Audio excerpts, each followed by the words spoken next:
Happy Bang Bang Con! I'm Sven and I love computers, in all shapes and forms, like this Game Boy. I'm also a fan of Tetris. I played that game for a long time now, almost about a quarter century. It's probably just nostalgia, but to me, Tetris for Game Boy is an almost perfect piece of software. Except for one stupid thing. This annoying copyright screen you have to watch before being allowed to play. For 8 seconds.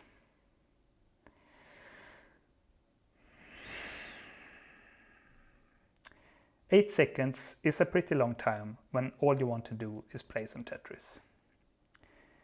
That copyright notice has stolen hours of my life that I never will get back.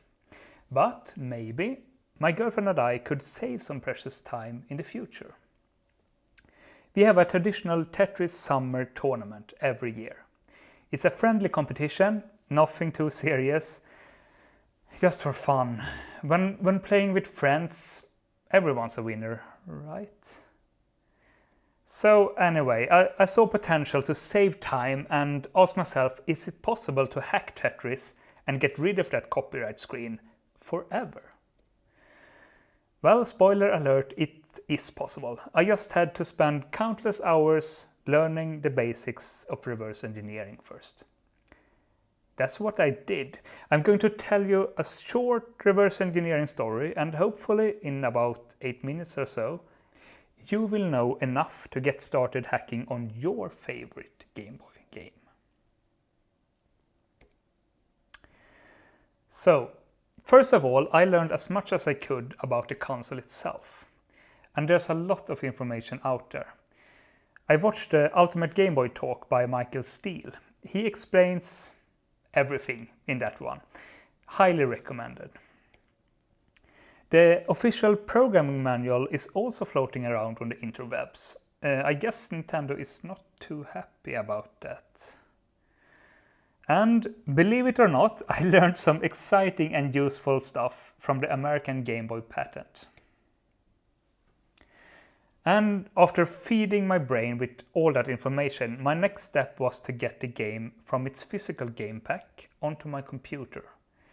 For that I used yoyobags, a gadget that lets you read Game Boy games and dump them to your computer over USB. It also works the other way around, enabling playing modified games on a real Game Boy. I bought an empty flashcard for that. And thanks to yoyobags, I managed to get a copy of Tetris onto my computer. Now I could use a hexeditor to inspect that file. Every file ever created, images, text files and copies of Tetris, is just a bunch of numbers, bytes. And hexeditors makes it possible to view and shuffle those numbers around. It looks like this. Behold the first few bytes of Tetris. All these numbers have meaning. Some represents game assets, like graphics. Most numbers are machine code, the actual program. Here are 3 things I learned during my research phase. The patent told me that every Game Boy program starts at memory location 100 hexadecimal. At that location you will find machine code. In the programming manual I read about the instructions available to programmers, like my favorite instruction, the NOP instruction, or no operation. It does nothing. Lastly, the slides from Michael Steele's talk have this handy lookup table that lists the actual value of each instruction. Remember, everything is a number. The no operation instruction is encoded using the number 0, for example. I know what you are thinking right now. What's the first instruction of Tetris? It must be something clever, right? Well, the memory location 100 contains, wait for it, the number 0. The first instruction of Tetris is no operation. Crazy but true. Hexeditors are great and we will get back to it later, but I also downloaded Sameboy.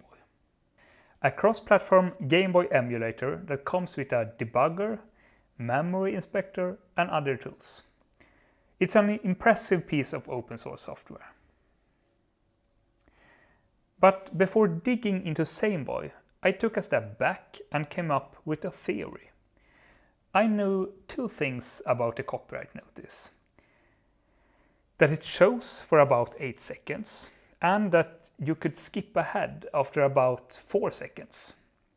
Just spam the buttons on the Game Boy. My theory was that the game keeps track of time somewhere in memory. A counter that when it reaches a certain value, the game knows 8 seconds has passed. If I could find this theoretical place in memory, maybe I could alter it to trick Tetris into showing the game menu right away. That was my theory anyway. Maybe it was dumb, but at least it was mine. And with that freshly baked theory in mind, I started Tetris and opened up the memory inspector. I then used my eyeballs to watch out for anything resembling a counter in memory, because you know of my theory.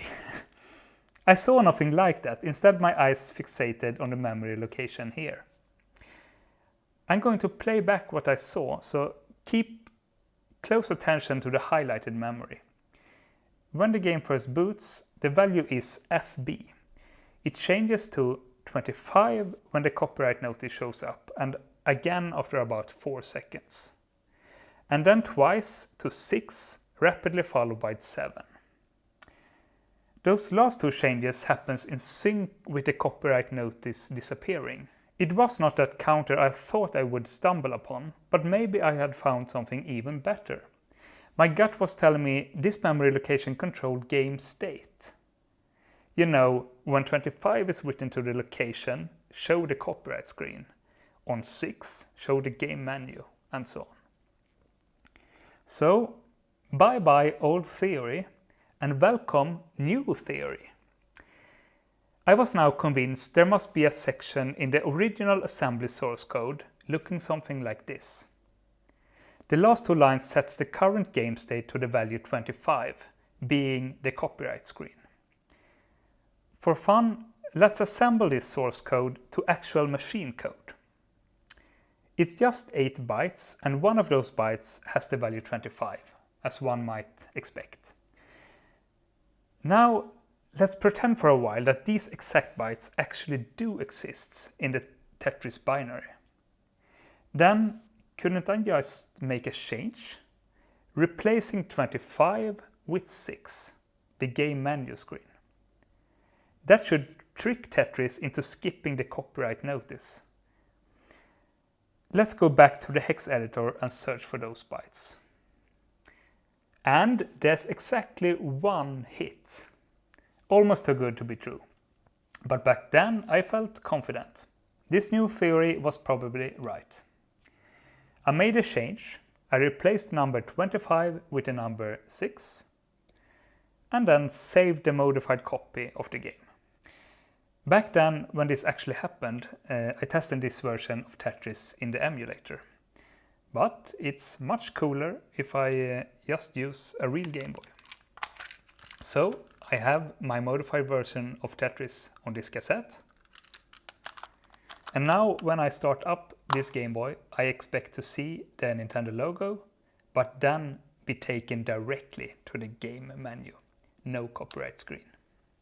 Let's see what happens. Success! So that's my story. I learned a lot, and here's my 5 takeaways. Number 1. Patterns can actually be helpful sometimes. Number 2. When it comes to computing, everything is just numbers. Number 3. It's great to have theories. Sometimes they will turn out to be wrong though. That's okay, just come up with a new one. Number 4. You can stumble upon interesting things by just eyeballing memory locations. And last but not least, sometimes changing a single byte will save you seconds every day. at least every day that you decide to play Tetris. Now get out there and hack some Game Boy games on your own, and then tell me all about it. You can reach me at sven@dahlstrand.net. I love getting emails. Thank you so much for listening. Bye bye.